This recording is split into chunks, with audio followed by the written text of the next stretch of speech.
Hello there, I'm Thomas Hatsios, the British American pilot flying the Boeing 777-300ER international flight from Zurich International Airport. Gonna be able to fly Zurich, Switzerland, Germany, and then coming back to the Zurich International Airport runway 1449. Let's localize our landing surrounding the cockpit for the pre-takeoff preparation of the Boeing 777-300 DRX of the PMG simulation and Microsoft Flight Simulator X. I'm going to start showing you the cockpit instruments, the displays, and the functions of the Boeing 777-300 model. So I'm going to start with the primary flight display, so the airspeed indicated, the airspeed date, the airspeed selected from the autopilot and flight director system panel, the ground speed, the radio altitude above the ground level, the magnetic north pole and true north pole, and the magnetic variation depending on where we are in the world. We have the magnetic north and the track. We have the rate of climb and descent of the aircraft in tens, hundreds, and thousands of feet per minute. In the VSI, the vertical speed indicator date. We have also the barometric pressure of the outside atmosphere, the barometric altitude above the sea level, the pitch altitude, and the altitude indicator with the pitch ladder in decrease and the bank angle in decrease. We have also the flight director crossbars, the LS crossbars for manual guidance of the aircraft, and the autopilot crossbars for automatic guidance of the aircraft. We have also the angle of attack of the aircraft as it flies, the LNAV, the VNAV, and the flight mode annunciator with the autopilot and the auto throttle. Lateral and vertical navigation mode. We have the navigation display that displays the airports, the waypoints, the GPS position of the aircraft. We have the inertial reference position, the magnetic north pole and the true north pole, and the magnetic variation again where we are on the world. We have the ground speed of the aircraft, the wind direction and component, and also the next waypoint we're going to be overflying.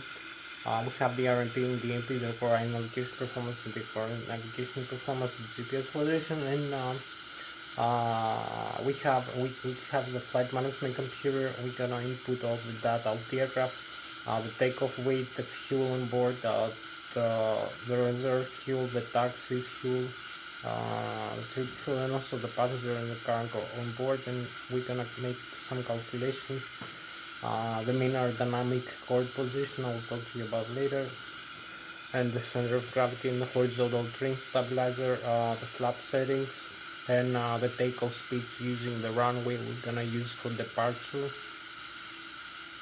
the runway length and conditions, if this ice dry or wet, the wind direction and speed, and the barometric pressure, the density of the air and the temperature, and other data. So we're gonna calculate the takeoff speeds and the flap settings and the horizontal trim stabilizer for takeoff. We're also gonna create a flight plan. We're gonna select the departure airport and runway.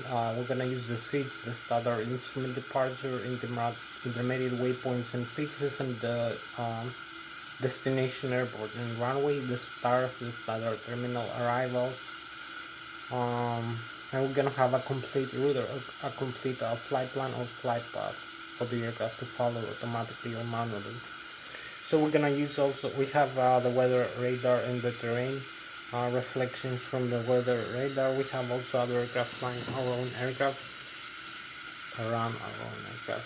We can see them displayed in the navigation display using the transponder, transmitter, receiver that transmits our frequency and receives from other aircraft and calculates the aircraft direction, airspeed, and altitude separation. Also gives the warnings, the takeoff system, the traffic collision alert system warnings. You can see them all in the displays here. I will talk to you now.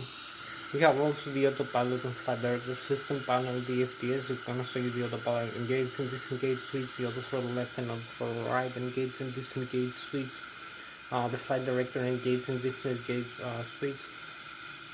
We have the airspeed select now. We're gonna select an airspeed in nautical miles per hour or knots or Mach speed, and we have modes like the fixed thrust mode, like the takeoff, go around, or the climb. We have maximum continuous thrust, or the descent. We have the idle thrust, which are both fixed thrust modes, and the airspeed is being adjusted or varied by adjusting or varying the rate of climb or descent of the aircraft, how fast the aircraft how steep it climbs or descends in an angle. So it varies the horizontal trim stabilizer of the aircraft, the horizontal tail position, or the elevator for adjusting the rate of climb or descent of the aircraft by holding a stable thrust. So we have the variable thrust modes, which is the opposite. We have variable thrust like in the cruise or the approach and landing, and the aircraft speed is being adjusted by varying the airspeed, while the altitude is held constant. Is held constant. So we have also the LNAV, the VNAV, the lateral navigation, the vertical navigation. We have the heading. We have the bank angle select node. We have the heading select knob, and also the heading hold switch. We have the vertical rate of climb and descent of the aircraft in tens, hundreds, and thousands of feet per minute. We can adjust also the flight path angle, the FPA. We have the altitude select knob and the altitude hold switch. And we have the VOR localizer and for an ILS localizer approach and the flight level change. And we have the approach switch for the auto function of the Boeing 777-300ER aircraft.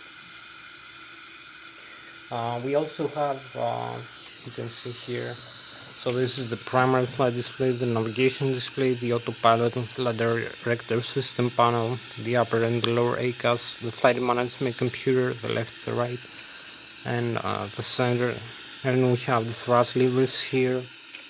So this is the flight controls here, the control column, the control yoke. So I'm gonna show you now the thrust levers, also then the flaps, and the horizontal trim stabilizer over here. So we have also the thrust levers that control the engine's rate of thrust of rotation of the horizontal shaft of the turbofan turbojet engines. We have the General Electric 90 G90 turbofan turbojet engines installed in our Boeing 777-300ER model, which are turbojet engines and very powerful. So this is a jet aircraft. So we have one in the left wing and one in the right wing for symmetrical thrust and redundancy. So we control the thrust levers, we control the thrust and the airspeed manually, or we interconnect the autopilot and flight director system panels. We have also, as I told you, the auto throttle left and auto throttle right, and the autopilot and auto throttle disconnect. We have the auto throttle disconnect switches in the thrust levers. I'm gonna show you also the thrust reverse for slowing down the aircraft upon touchdown in the runway or in a rejected takeoff. We have also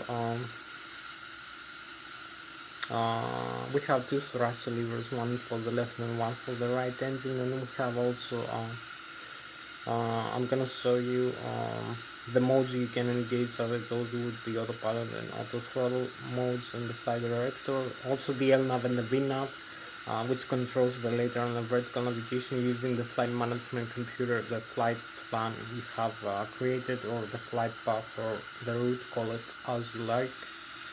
You can see the CDU in the control display unit of the flight management computer. So we also have the engines, the turbofan turbojet engines, the G90, General Electric 90. We have one left wing, one the right wing. We have also the gearbox that contains a lot of stuff like the FADECs. The FADECs are the full authority digital electronic control computers, one installed per engine, dual channel redundancy. If one channel fails, the other takes over, controls and monitors and displays all the data and the functions of the turbofan turbojet engines you see in the upper and the lower ACAS engine indication controller system display. I'm gonna talk to you also about that. Then I'm gonna show you the flaps. I'm gonna talk to you about the flight theory of the aircraft, about the newtons first, second, and third law of kinematics of motion, about the Bernoulli theory of fluids, about aeronautical and aerospace engineering. Also, I'm gonna show you then. I'm gonna talk to you about the takeoff speeds, how we calculate them. Then I'm gonna show you the flight controls, the control column and control wheel, how we can use the control column with the yoke of the Boeing 777-300ER to control the horizontal tail elevator, also the control wheel to control the ailerons and the spoilers. So we can climb or descend or make band rolls, or we can use the rudder pedals for yawing turns also. So we have full control steering of the aircraft in flight. Then I'm gonna show you also the overhead panel, the electrical system, the left and the right engine driving, the IDGs. So the IDGs that produce alternate current, they're installed in the turbofan engines. They degrade drive generators that produce alternate current 120 to 200 volts, 120,000 kilovolts or kilowatts of 400 hertz, 120 to 100 volts alternate current, constant frequency 3-phase. Also we have the backup generators, 35,000 kilovolts each. We have the left and the right IDG also, the batteries, 28 volts, 48 ampere hours direct current, and we have the APU, the auxiliary power unit. We need for starting the engines in the ground or as a backup in flight, another 120,000 kilovolts alternate current. I'm going to show you also the ADIR, the air data unit reference unit, the primary flight control computers, the left and the right engine driving hydraulic pumps, the air pressurized C1 and C2 electric pumps, also the all this we need for the flight controls, landing gear extend and retract, parking brakes and thrust reversers. For the engine we have also the electronic engine control for the engine that controls the FADEX. Also we have the left and the right engine auto start system, the left and the right wing fuel tanks which will be balanced. The center tank right now is empty, the forward and the aft fuel booster pumps. Also we have the low and high pressure fuel valves for the left and the right turbofan engines, and the sort of or run fuel valves for that, the left and right engine thrust levers. I will show you also. And we have also this system. We have also the crossfit valve between the left and the right wing, which is mainly used for balancing the left and the right wing fuel, or as a backup if we have a fuel booster pump failure in one engine or wing or whatever. So we have also the wing and engine RDIs, the cabin pressurization for the aircraft, which admits pressurizer from the left and the right engine, fifth and ninth stage. We have the APU pressurizer, which is admitted from the APU, the auxiliary power unit, a smaller turbine in the tail of the aircraft, and we need for starting the engine starter in the ground for the engine start process. For cabin pressurization, wing and engine RDIs, air conditioning and ventilation, and also for the hydraulic fluid tanks pressurization. So this is all the systems you're gonna see.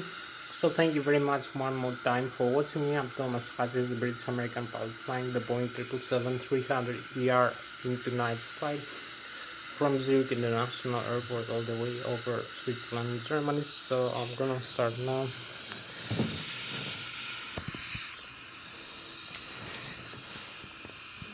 So we have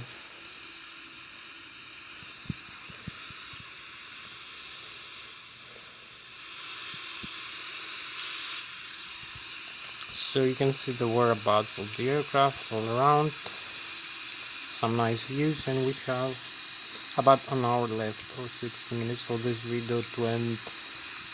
So we start with the primary flight display. You can see the airspeed indicated, the airspeed tape, the ground speed is 0, the airspeed selected from the autopilot and flight director system panel, the pitch ladder here in degrees. You can see 2.5 degrees tick marks. I'll let you now. The magnetic heading on track, the pressure of the outside atmosphere. The barometric pressure altitude above the sea level 1,430 feet above the sea level. We are 2 feet above the ground level in terms of radio altitude. Also, we have the vertical rate of climb to descent of the aircraft. You can see here this needle moves up when we climb or down when we descend, and it measures the difference of the barometric pressure using the pitot static and the pitot anemometric data using the ADIRU, the small suites over here, the air data inertial reference unit for the pitot static tubes, which measures the dynamic pressure, the airspeed here, and the barometric altitude difference as we climb, descend. And we have also this is the altitude tape, the altitude select from the autopilot flight director system panel, the altitude indicator. We have also for the ADIRU over here, the air data reference unit, we have also the altitude indicator, the gyroscopic laser gyroscope acceleration, deceleration rate as the aircraft turns or makes other maneuvers. So we have also the GPS receivers. We have the pitch ladder in degrees, 2.5, 5, 7.5, 10 degrees, 12.5, 15, 17.5, 20 degrees for climb or descent. Also the bang roll. Okay. We have the flight mode enunciated with the autopilot and the auto throttle modes, the takeoff ground arm, the magnetic heading and track. This is the Switzerland here, our airport and our aircraft. This is the France, all this area. You're gonna see it from the aircraft. This is Germany. We have the terrain elevation 6,100 feet here for the maximum. You can see the reflections from the radar over here using this radar over here. You can turn it on and off and select the modes. So you can see the ground in front of you, 90 degrees mode. Also the distance, you can say it's 160, 320 more or less. You can see the airport names, the GPS position, the RMP and the AP, the ground speed here, we're gonna see it later. The next waypoint gonna be overflying. So you can select a couple more things. You can select the meters here. You can select inches of mercury or hectopascals here. So you can select the hectopascal. So now we have 1019 hectopascal here for the barometric pressure.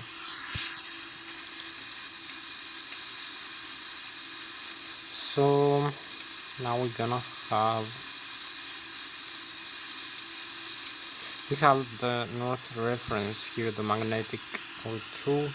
You can see the true north pole, the geographic now depicted here in terms of direction.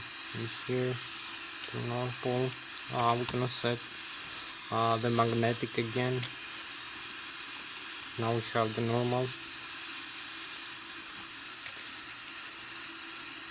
We can set another couple of things.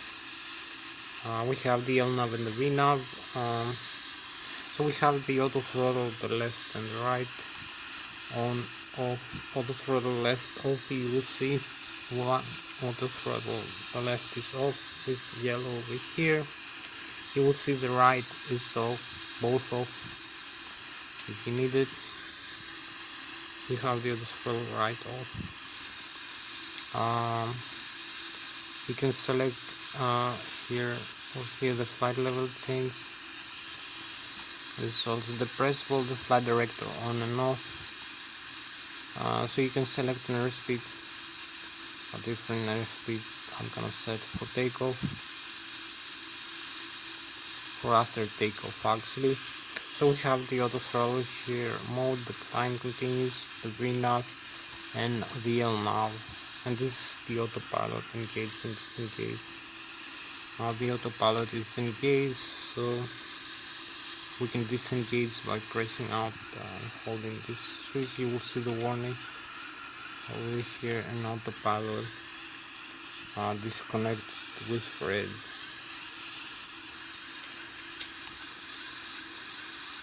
And we can reset like this or cancel the warning. We still have the flight director, the bang goggle for flying the aircraft. The hold switch you can select or deselect the heading.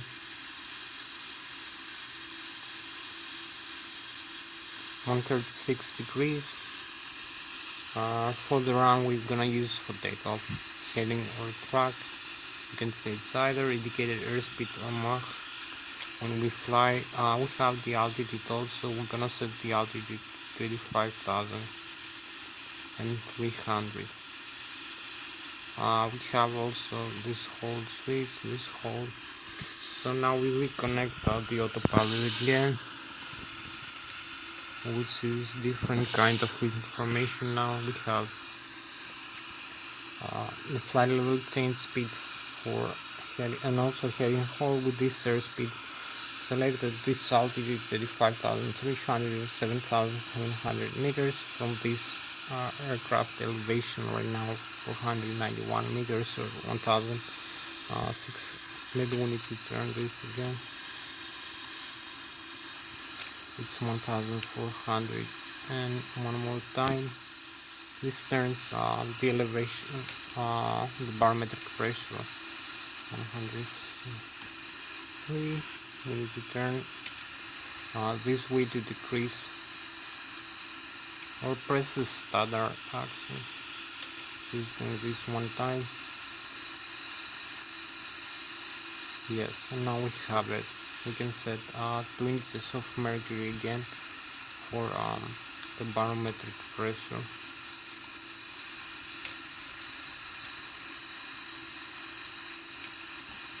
To the 9.99, 8, 7, 6, 5, 4, 3, 2.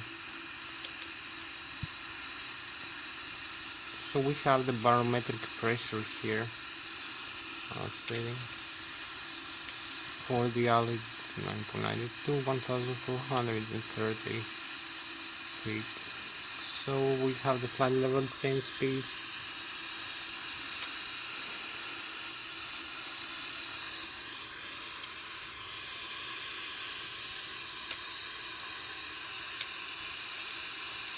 So where we are now. So 30 minutes going, and we need this. So we have this airspeed, this altitude, the flight level change speed mode. So we said we can set also the altitude instead of the flight level change, one mode at a time. So now we have the altitude mode for the climb. This airspeed. We can set also the other mode, the vertical rate of climb, the descent of the aircraft. We can set the flight path angle, like in a descent, like -3.5°. You will see here by moving the slider up or down. You can adjust how fast, how steep angle. Now trigonometric decrease. So you will see over here this symbol is below the horizon line here, so it's gonna make a descent from the cruise level of -3.5°. So this is the flight path angle mode. So now we're gonna make a climb.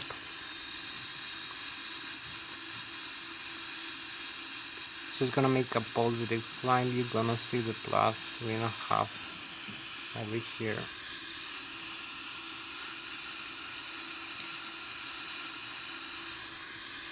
So you see the plus over here, and you see in the blue is the climb. the 3.5 degrees above the 2.5, between the 2.5 and 5 degrees above the horizon line. So this is gonna make a climb for the autopilot and the flight director system panel.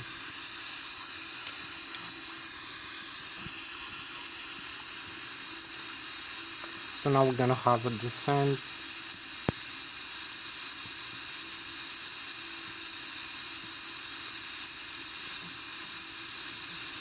So you're gonna have tens, hundreds and thousands feet per minute instead of the steep angle.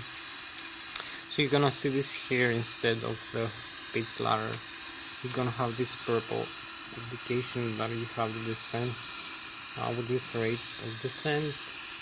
And if you wanna climb from this into this altitude, you're gonna do the opposite way. So you pass the zero and you go to the climb, like 3,500 feet per minute.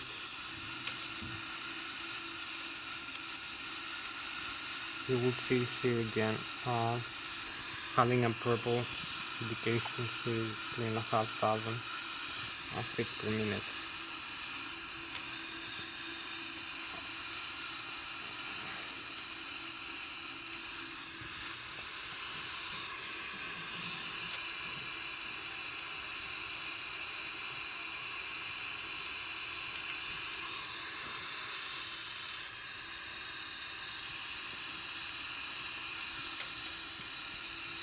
So now we have to show the autopilot again disconnect. So you see the autopilot is connected. You see this DAP is on the green. It shows the green here. So you press this switch out, you will see the warning and the autopilot disconnect over here. It's red. Also you're gonna see the flight director here instead of the autopilot. So we press this in again. We connect the autopilot and press this switch here in the control wheel. One time it disconnects the autopilot. We have the flight director on. So you see autopilot disconnect here. It's red. Cancel the warning, or we can just press one more time. So we cancel. It will confirm the disconnection action. So now we're gonna make the thrust lever section. So you can see we have also this the left and the right thrust lever here, the left and the right engine that will handle the engine. We have the auto throttle, the auto thrust disconnect, pressing this switch here. The takeoff ground here, the thrust reverse. So we have the thrust levers at idle, the speed levers, the speed brake is retracted. We can extend manually. We cannot do this above the idle thrust setting. We can also use the thrust reverse. It will extend when we are in the ground. So we have thrust reverse also extends this. The speed brakes, you can see the left and the right engine, and if you look outside, you will see the thrust reverses are extended, and the speed brakes also. So you can cancel the thrust reverse.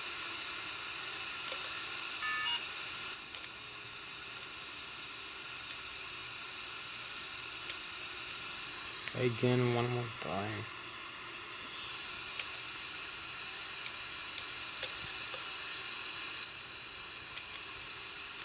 Extend and retract the forward and the aft.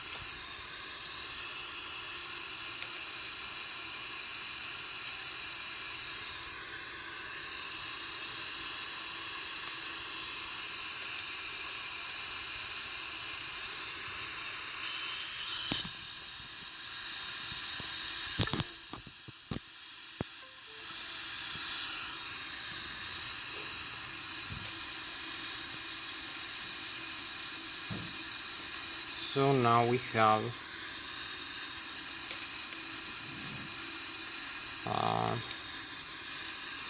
over here we can see we have the fuel control for the left and the right engine.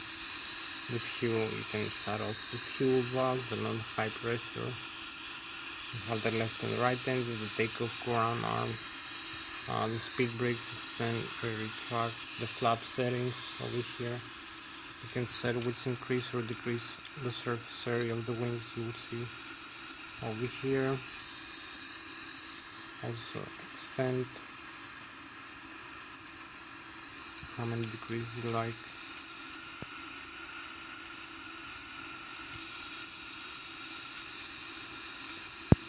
And this is the horizontal trim stabilizer, the normal and the alternate trim tab. You can set the trim of the horizontal. This is the horizontal tail over here. You can see this section, so you can trim it up and down in flight or before takeoff. So you can use the manual trim over here. This switch for pitch up, you press it up, and for pitch down, you press it down the other way. So you can also use you can see the horizontal trim, the horizontal tail position here, how many degrees is up or down, and the green band is set for takeoff. We have also the parking brakes, extend and retract.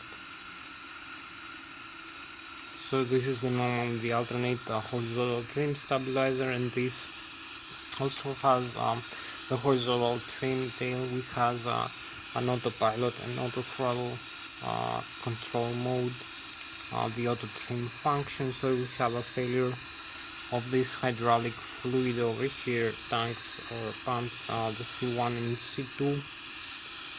You can see C1, C2. So we have a failure of the hydraulic fluid. We cannot use the auto trim function, and we have to disconnect the CNDR from the hydraulic fluids. So we turn off from the normal to the cutout over here. So we have only manual after that. We turn to the cutout. So we have also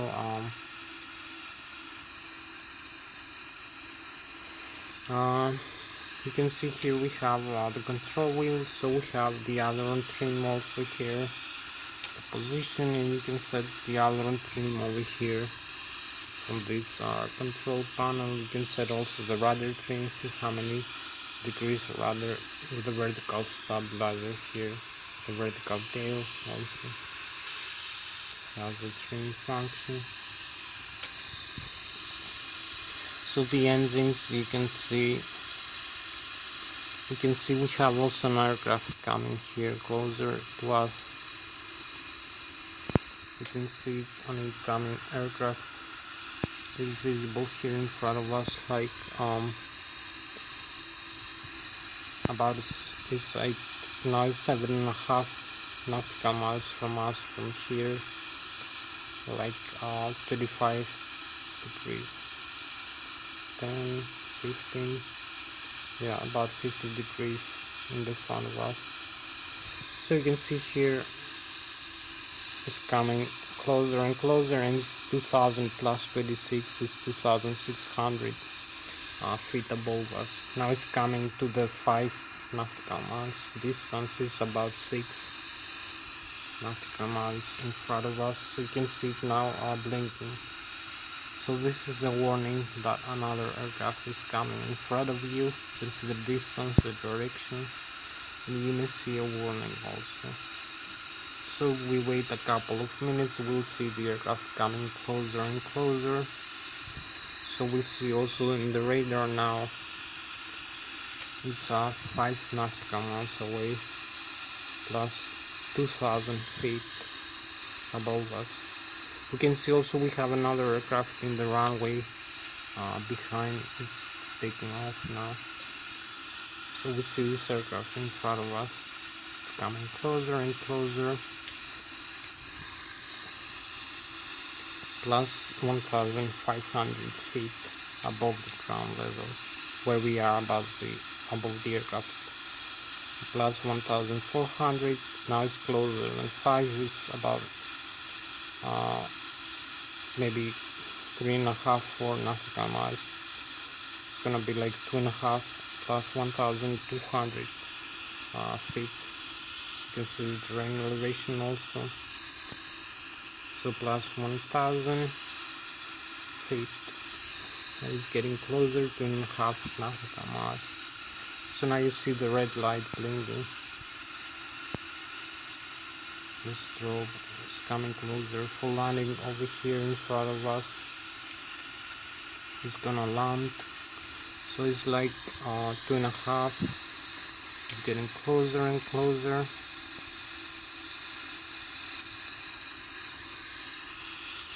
Plus 600 feet above us. Plus 500 feet above us. About 1.5 nautical miles. So you can see it's descending because it's having this arrow down. It's not climbing. Plus 400. Plus now you have the yellow warning here. Plus 300 feet. And it's almost 1 nautical miles. So now we can see the aircraft quite well. It's coming down full landing, the one we saw in the radar. So this is how you can use the transponder, the TCAS system here. You see, you can see now with a yellow is over us. Now it's 100 feet away, and it landed. So this is how you can use it.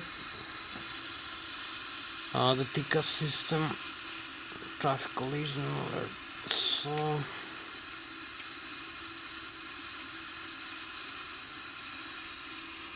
So now I'm gonna show you the thrust levers. Talk to you a little bit about the thrust levers.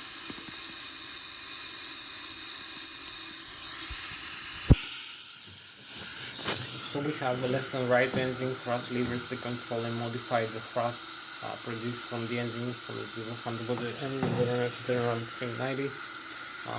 So we also have the FADEX. The FADEX are the full authority with electronic control computers. One is called engine, dual tunnel redundancy, one tunnel phase, the other takes over.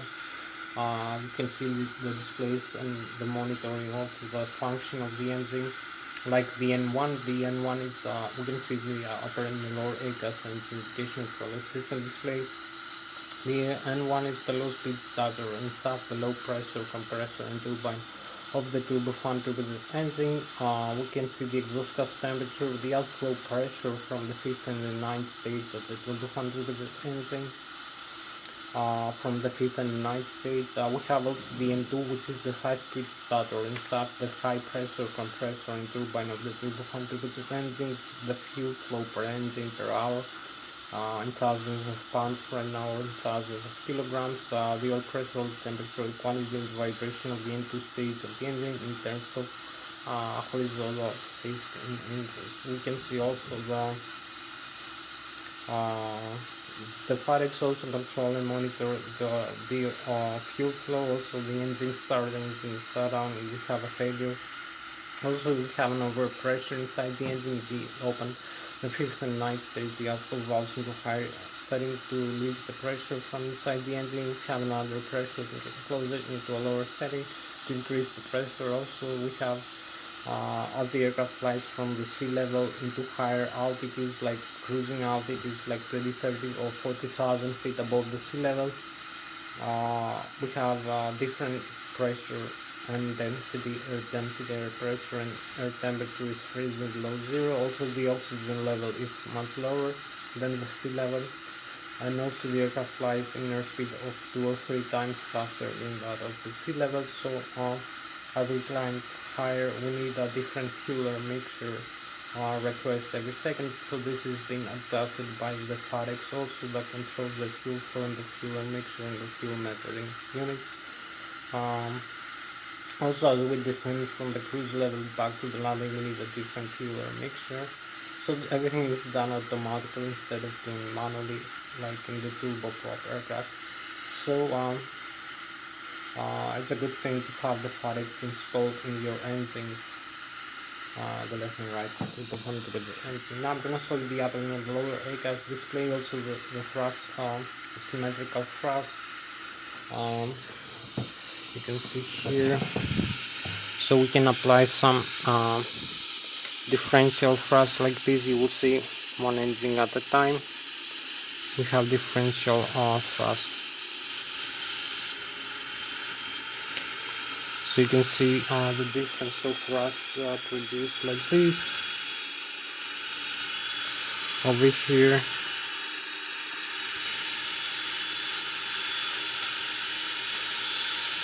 So we have more thrust in the left,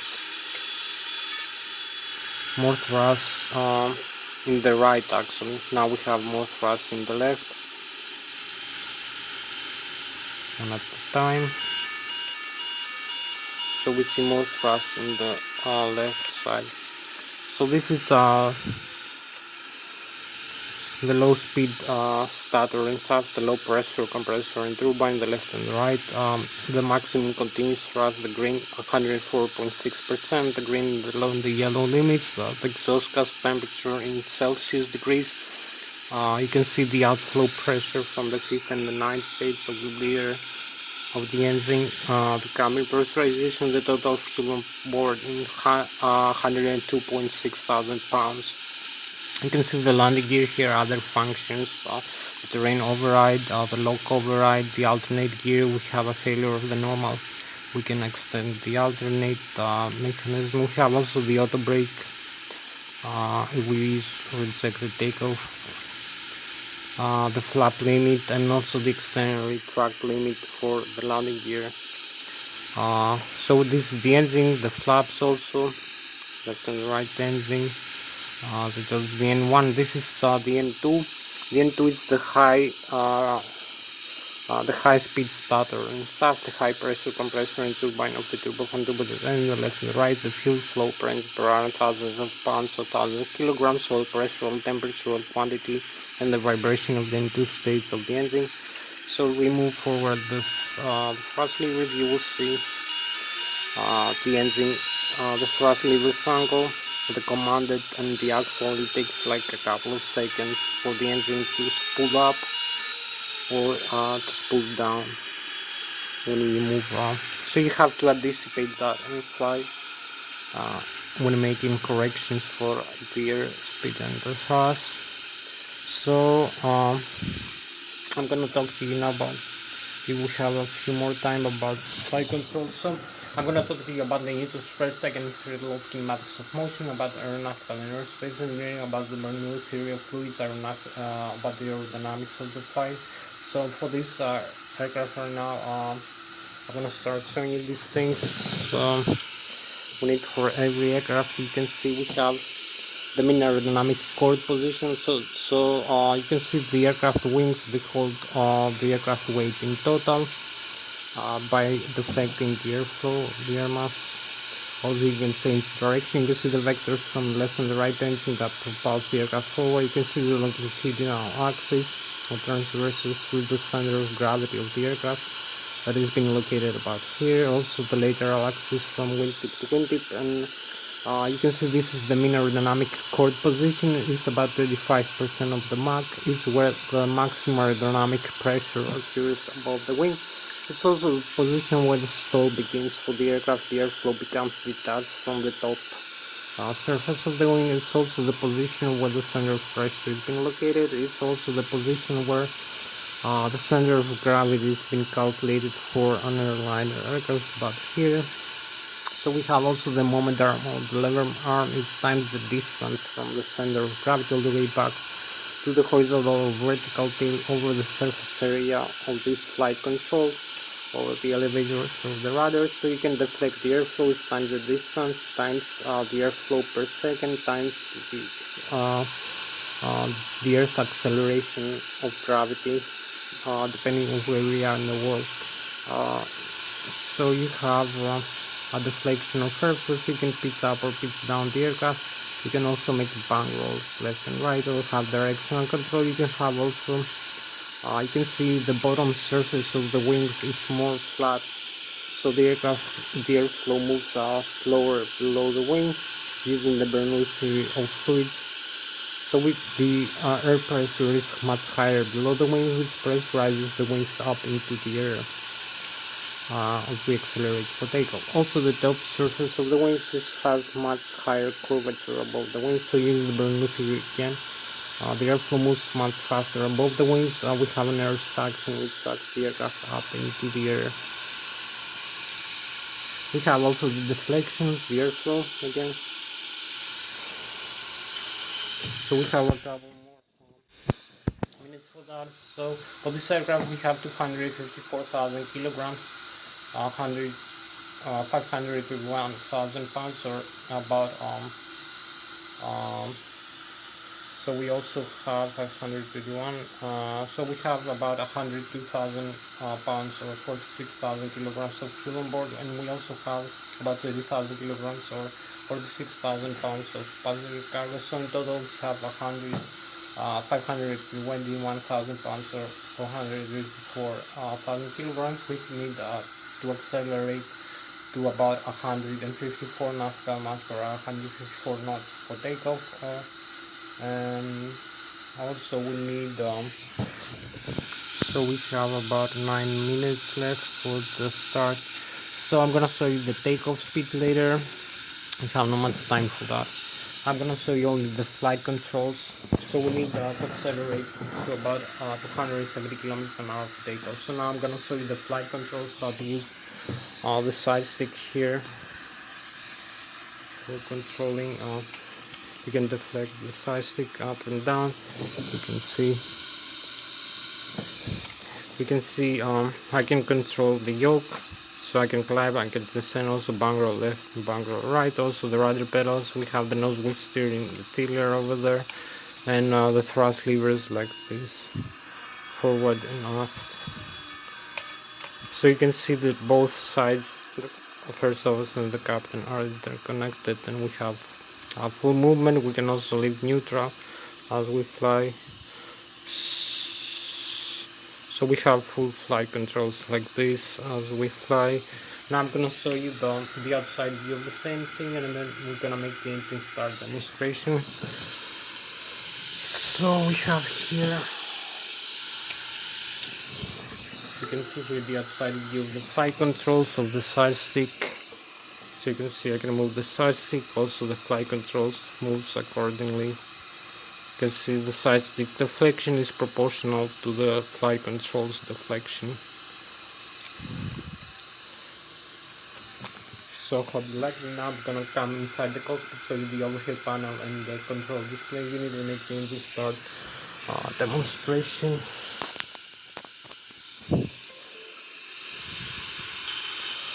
So we need to come over here, the overhead panel, and we have a few more minutes to go. Over here the upper panel, maybe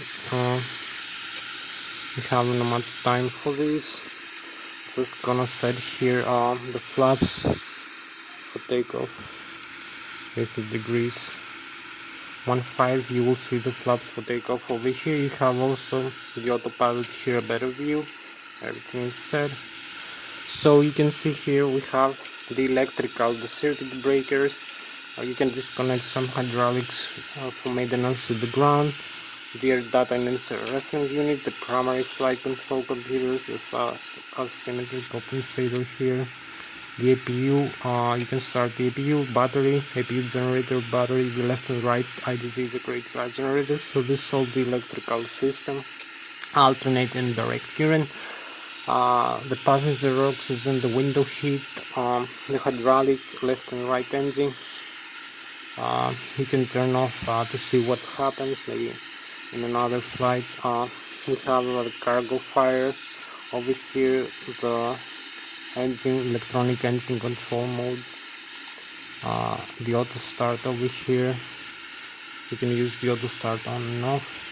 You can dump some fuel to lose some weight in flight for an emergency landing. Select also the left and the right wing, the fuel tanks, and you can see the center tank is empty, and the fuel booster pumps, the crossfeed valves also, the wing and engine got the eyes over here on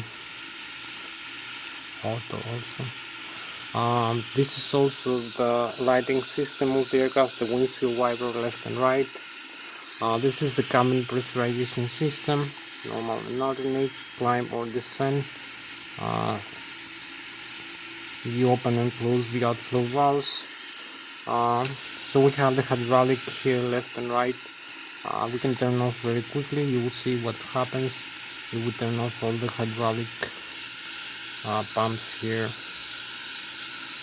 You will see the warnings in a couple of seconds.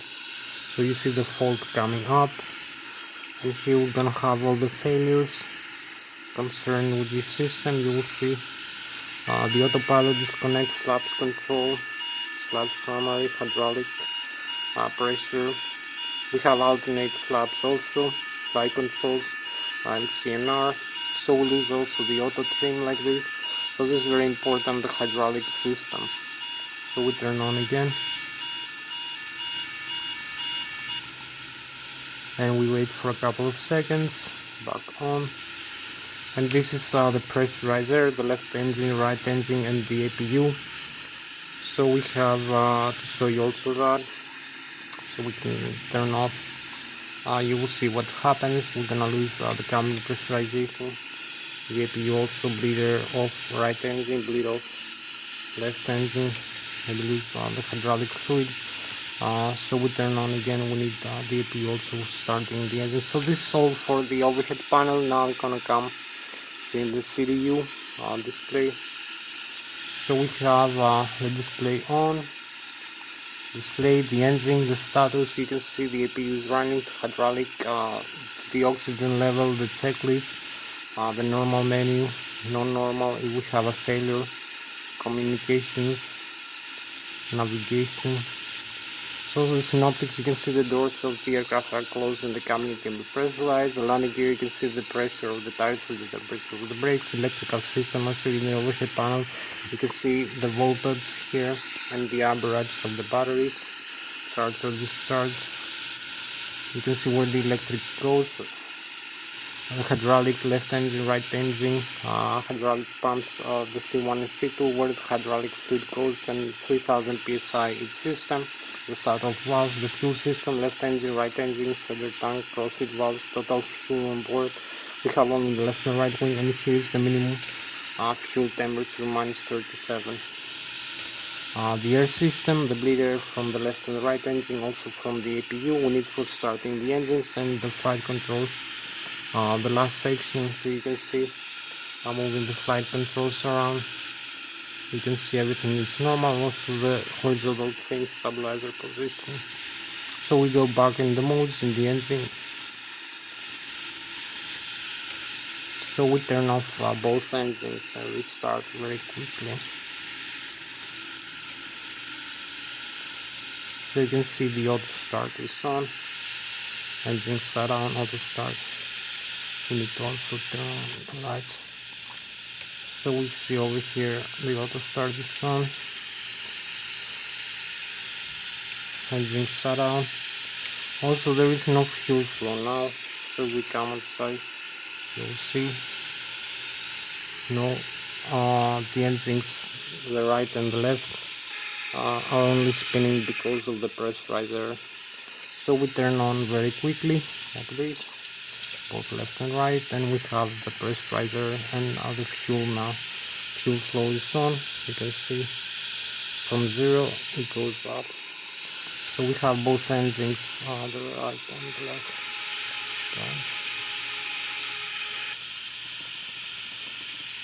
So we go now very quickly.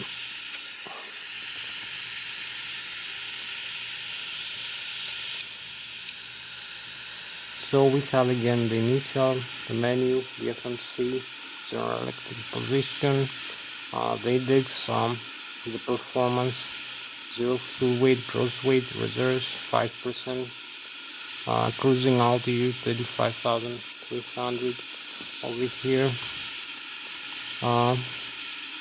The index, the position, you can set the inertial reference. We need to do that for the alignment of the aircraft.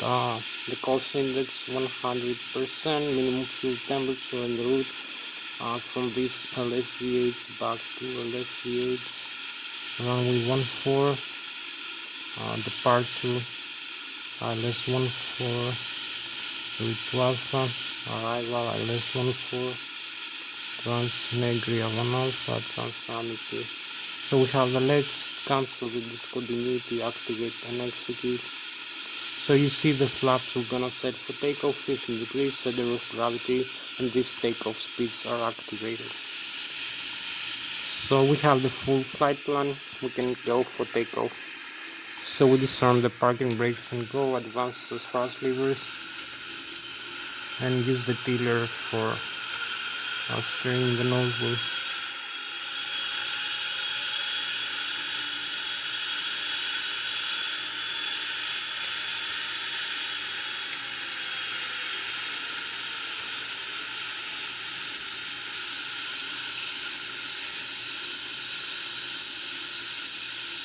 So we take the takeoff clearance from the air traffic control, and we see no other aircraft in the radar.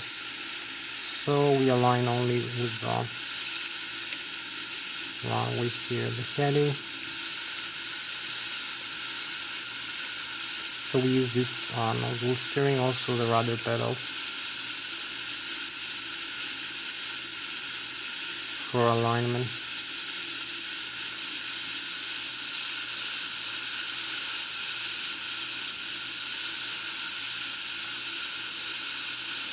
So we are here, parking brakes set, we set this range here, the LNAV, the flaps are set, so we have the thrust levers, and the horizontal trim stabilizer is set.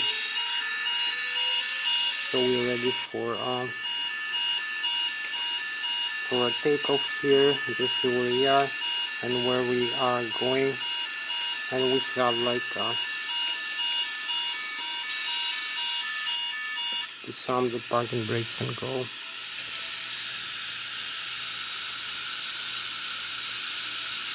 So we advance the thrust levers even forward. So we have 80 knots, also aligned with the rudder pedals, 100 knots, 120, 130 V1, we rotate, we start rotate, and V2, and here we go for takeoff. We hold the pizza attitude for the takeoff.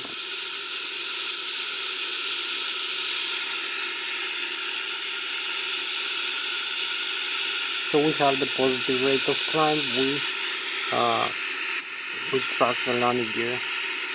So we climb, we are 1,300, 1,400 feet above the ground level, 1,900, 2,000 feet above the ground. You can see the airspeed here. You can see we are 4,000 feet, but 2,500 feet above the ground, 4,000 feet above the sea, and we climb with 8,000.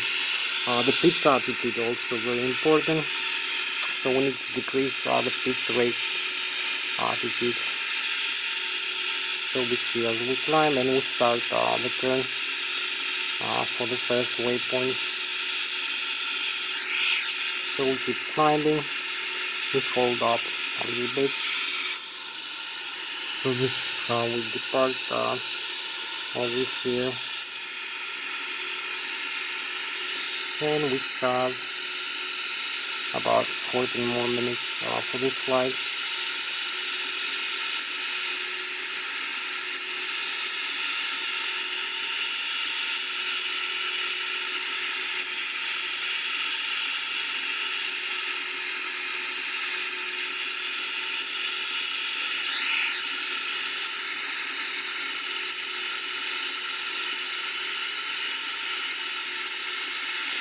So now our airspeed is about 600 kilometers an hour. You can see the positive rate of climb. The first waypoint we need to steer.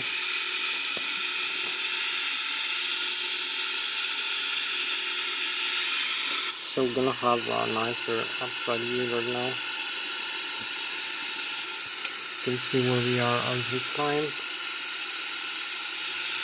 We have the whole of the Switzerland, and also this is the night sky. You can see the galaxy and we depart. We have also this nicer view. I can keep turning like this. The Boeing 777, 300 ER. We fly with about 600. We keep climbing kilometers per hour, as you can see.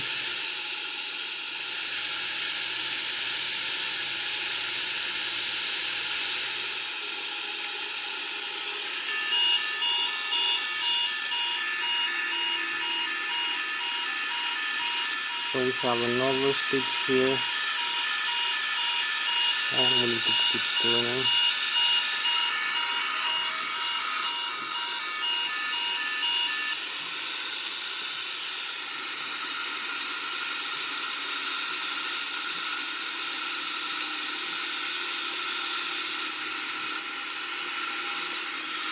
So we make a few more maneuvers.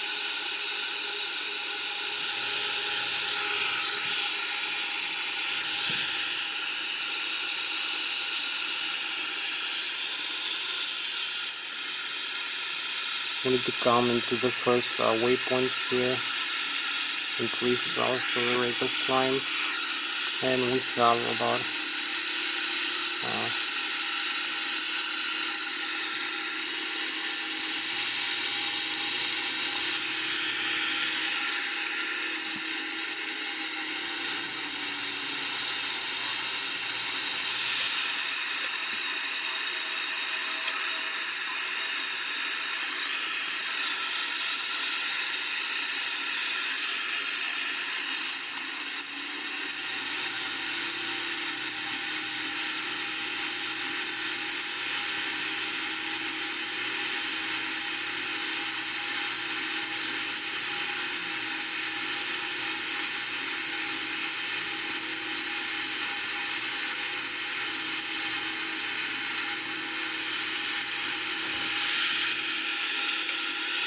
so this is how we keep climb.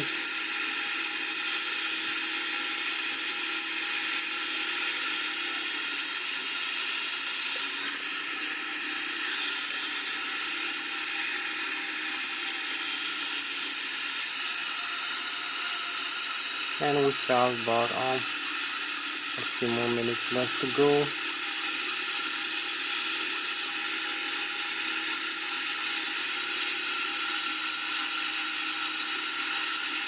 We are 32.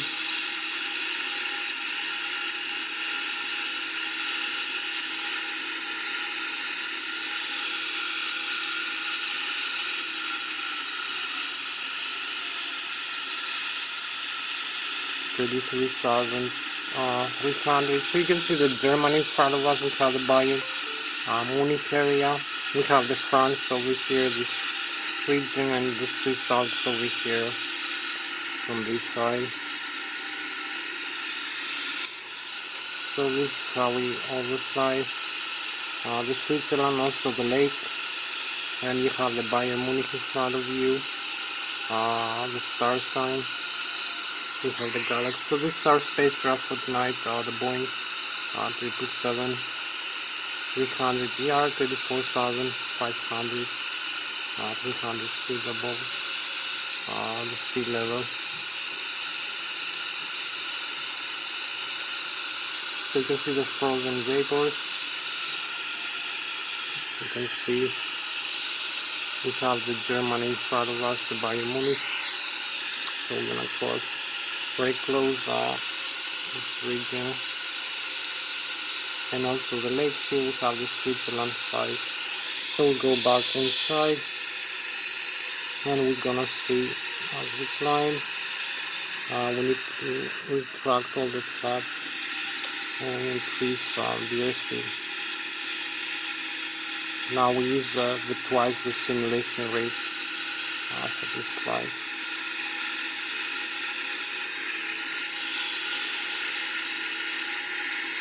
So we are here. You can see the stall speed very close, and we need to go back home in the airport. We need to increase the airspeed here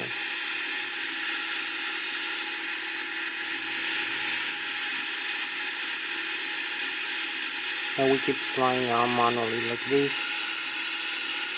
So we're gonna set here 35,300 feet, manual guidance. So we have about 8 minutes for the video record time. It went. I need to keep steering. So we're gonna have one of the best views here. So this is our spacecraft for tonight, the Boeing 777-300ER. We will be flying the Germany, the France, and the Switzerland here. And this is the Galaxy. So this is our spacecraft for tonight, the Boeing 777-300ER.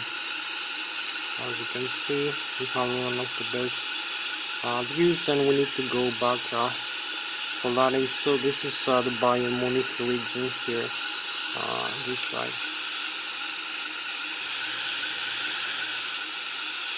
And we go back to Switzerland.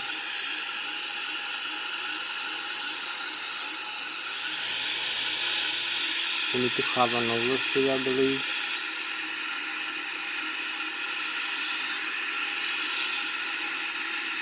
Autopilot disconnect, but it's not a problem to us. Maybe we can connect the autopilot like this, just for display. Also, we're gonna have a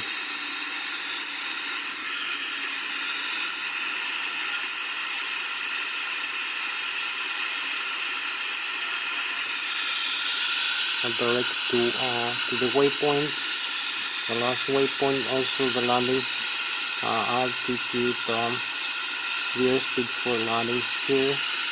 You can select the flaps also and some other factors. So we'll fly direct to now to the last waypoint. As you can see, the distance to the waypoint, the airspeed we fly with Mach 0.7 and the altitude 35,300 feet, and we're gonna start descending in a while. So now is the autopilot connected, and we hold level. So this is our spacecraft for tonight, the Boeing 777-300ER, flying with 900 kilometers per hour or 300 meters per second, 35,000 feet or 7,700 meters.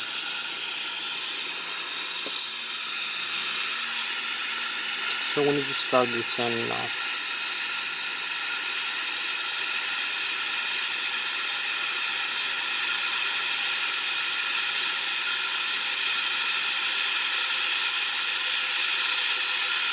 So we use the flight level change.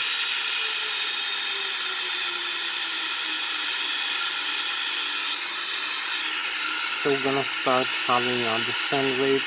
The autopilot is still connected, and we use the speed brakes extend for descent. And we have 5 more minutes left. We are here. Keep descending.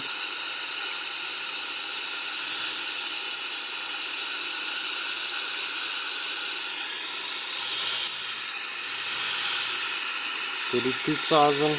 Increase the rate of descent at least.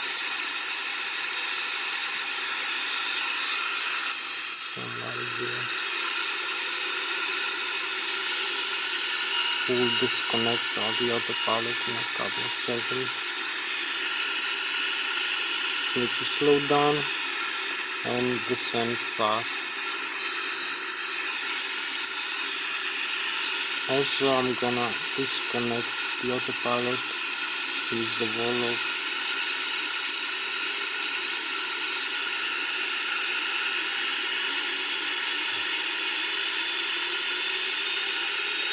So you can see as we descend on the path that we are,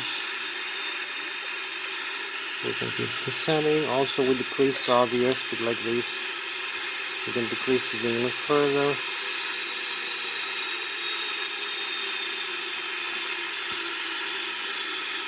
Two more close landing marking. So we have only 4 minutes for this video record. limited in terms of read the record to only 1 hour 18 minutes.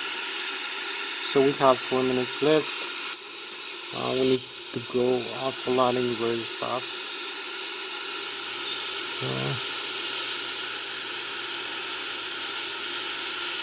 We need to make a steep turn as we descend.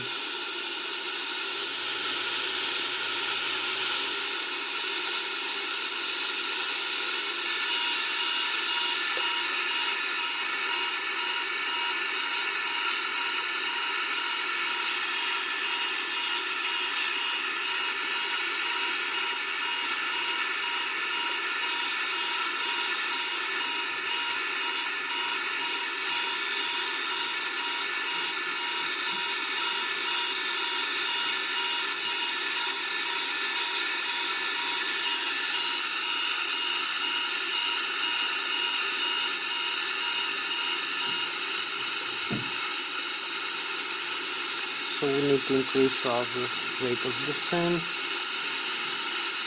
for this approach.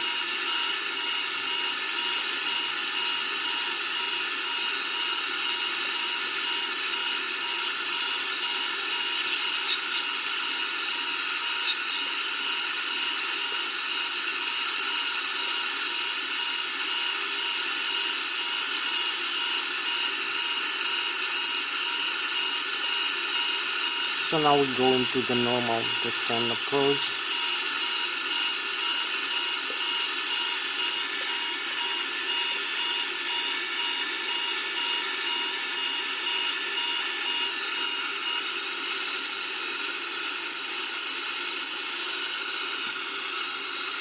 So we use the manual descent over here. We need to approach. We are into the Lszh localizer, as you can see.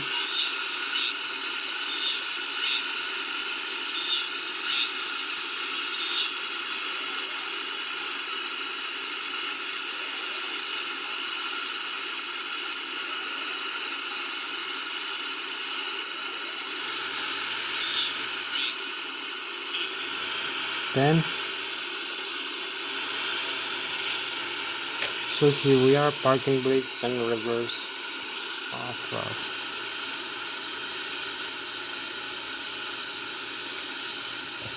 So we have the full reverse thrust.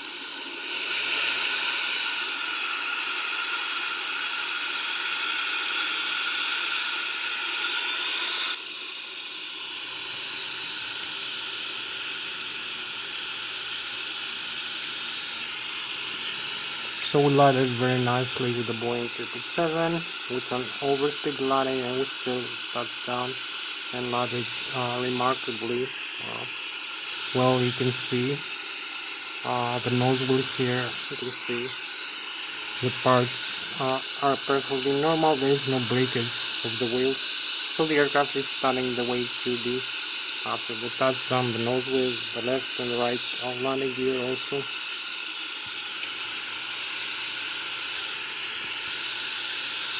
You can see the nose wheel is perfectly safe.